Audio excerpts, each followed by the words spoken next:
We've got some breaking news here, but first some quick background. There are two states in the United States that split their electoral votes, Nebraska and Maine. Nebraska's 2nd District went for Biden in 2020, while the rest of the state went for Trump. Maine's 2nd District went to Trump in 2020, while the rest of the state went for Biden. Now, this year, Nebraska Republicans considered changing their system to a winner-take-all system because they knew that it would benefit Trump, and everything they do is for Trump's benefit, which led to Maine's Democratic House Majority Leader Maureen Terry to issue this statement saying that local voters, quote, value their independence, but they also value fairness and playing by the rules. She said Maine would not let the others game the system. Quote, if Nebraska's Republican governor and Republican-controlled legislature were to change their electoral system this late in the cycle in order to unfairly award Donald Trump an additional electoral vote, I think the Maine legislature would be compelled to act. And from there, Nebraska backed off until this past week. Here's why. In Maine, a bill becomes a law 90 days after it's passed, unless a 2/3 majority of the legislature votes for its passage sooner, and Democrats don't have 2/3 of the legislature. 90 days from now is past the December 17th date when the Electoral College will meet to formally nominate the next president, meaning it'd be too late for any potential change in Maine to go into effect this election cycle. In other words, Nebraska Republicans waited until they were in the clear and then resurfaced this issue the moment they realized they could help Trump without fear of Maine reciprocating. Even Lindsey Graham was trying to wage a pressure campaign, meeting last week with the Nebraska governor and 24 Republican legislatures there. According to reporting, Graham acted on behalf of the Trump campaign, was working to encourage Governor Palin to call a special legislative session at which lawmakers could consider changing the state's apportionment of electoral votes. And they actually had some success. Reporting suggested that several Republicans who'd been opposed to the change earlier had switched sides and were expressing support for it. But the news today is that one lawmaker, State Senator Mike McDonald, announced that he won't support the change. Quote, elections should be an opportunity for all voters to be heard, no matter who they are, where they live, or what party they support. I have taken time to listen carefully to Nebraskans and national leaders on both sides of the issue. After deep consideration, it is clear to me that right now, 43 days from Election Day, is not the moment to make this change. McDonald went on to suggest that the legislature put the question of a winner-take-all system to the people in the form of a proposed constitutional amendment. And given Nebraska's makeup, they may very well support it, but it wouldn't happen at the 11th hour in an effort to confer undue advantage to Donald Trump, and it would very likely be counteracted by Maine's legislature voting to wipe out that advantage with an identical proposal in their own state. I asked Nebraska State Democratic Party Chair Jane Klebe for her reaction to the anti-democratic effort by Republicans, and here's what she had to say on that effort more broadly. The Democratic Party is thrilled that we have protected the fair split electoral vote system that we have in Nebraska. And it's not just Democrats, independents and Republicans join us in wanting to have this fair system. We're only a little bit over 40 days before people start casting votes on Election Day, and only a few until early vote starts, which is September 30th, ballots go out. So we're excited that there has been no election interference by Trump and his cronies who've tried not only this past week, but for the past year, bullying state senators. And the reality is the Democrats are prepared. We have been fighting for votes, going door to door, making phone calls, doing texting. We have 3 offices open with over 20 coordinated campaign staff. The Trump folks have, I think, 1 person on staff, and they're using office of a local county party.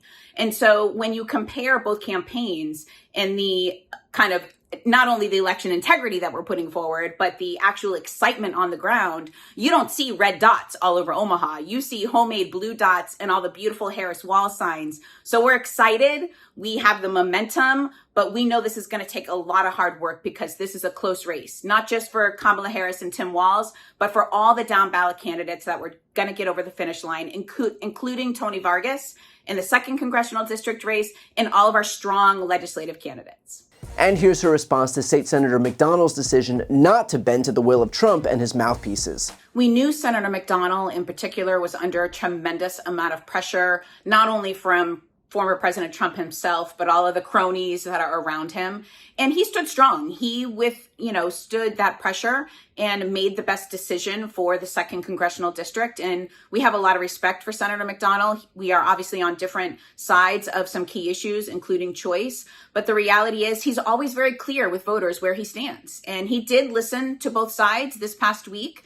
And I think our side obviously made a compelling argument. And he really listened to the voters. The voters were saying over and over again, it is too close for this election cycle. This looks like election interference. And if Trump wants that electoral vote, he can compete for the votes, just like Kamala Harris and Tim Walz are.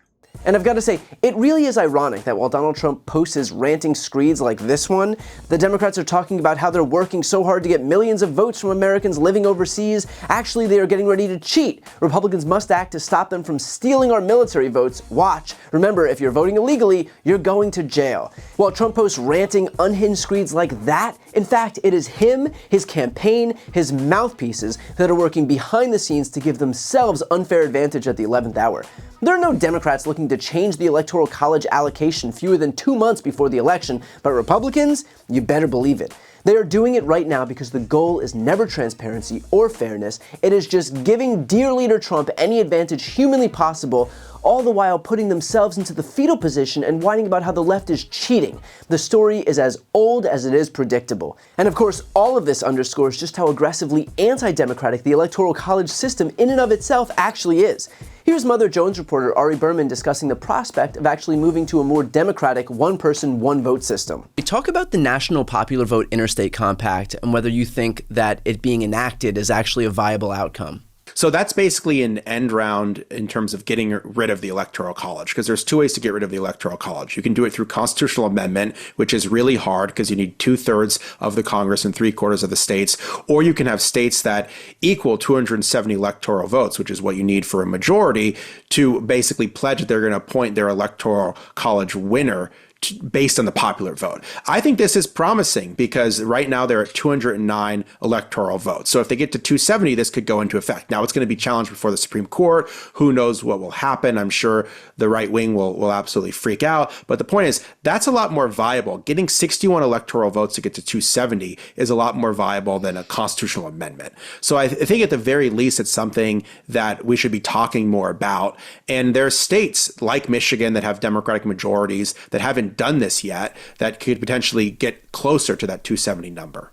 And do you think that certain states who have a lot of power electorally but may not want to see their role in the electoral process, thanks to the Electoral College, they might not want to see their role diminish, would be against it? Yeah, I think it's possible. I also think some red states could be against it, even though I don't think the Electoral College really benefits them either. The Electoral College benefits a small number of swing states. So basically, for 80% of the country, your vote is predetermined. So my argument is that if you're a Republican in California, which there's a lot of them, the Electoral College is bad for them too, because their vote doesn't matter. So basically, unless you live in one of 6 to 8 swing states that's going to decide the presidential election, your vote doesn't really matter. And yes, the Electoral College is skewed towards wider, more conservative, more Republican states. But that said, it still diminishes the votes of many, many, many Republicans that either live in safely red or safely blue areas. So I think they should get behind this too. That's when there was an amendment in the 1960s to abolish the Electoral College through constitutional amendment.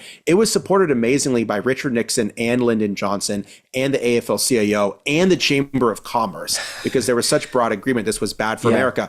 It only survived because Southern segregationists filibustered the effort to get rid of the Electoral College because they didn't want black votes to count as much as white votes. That's why we still have the Electoral College. But of course, given the way that Republicans are moving right now, the likelihood of actually passing the National Popular Vote Interstate Compact doesn't seem imminently likely. Republicans are clearly more concerned with the consolidation of power through any means necessary over protecting the core tenets of our democracy, all the while beating their chests about freedom. So we will, of course, keep an eye on Nebraska, but the message that this effort, whether successful or not, sends is clear. Republicans are still engaging in any and all underhanded tactics to confer any benefit onto themselves ahead of November. If Trump is so worried about that cheating he's talking about, he may want to consult a mirror. Before you go, just a quick note, if you'd like to see more of my content, which is always free of advertising, sponsorships, and paywalls, please make sure to subscribe to this channel using the subscribe button right here on the screen. And if you'd like to support my work even further, you can grab a copy of my instant #1 New York Times selling book, Shameless, available for sale right now. That link is also on the screen. Thanks so much for watching.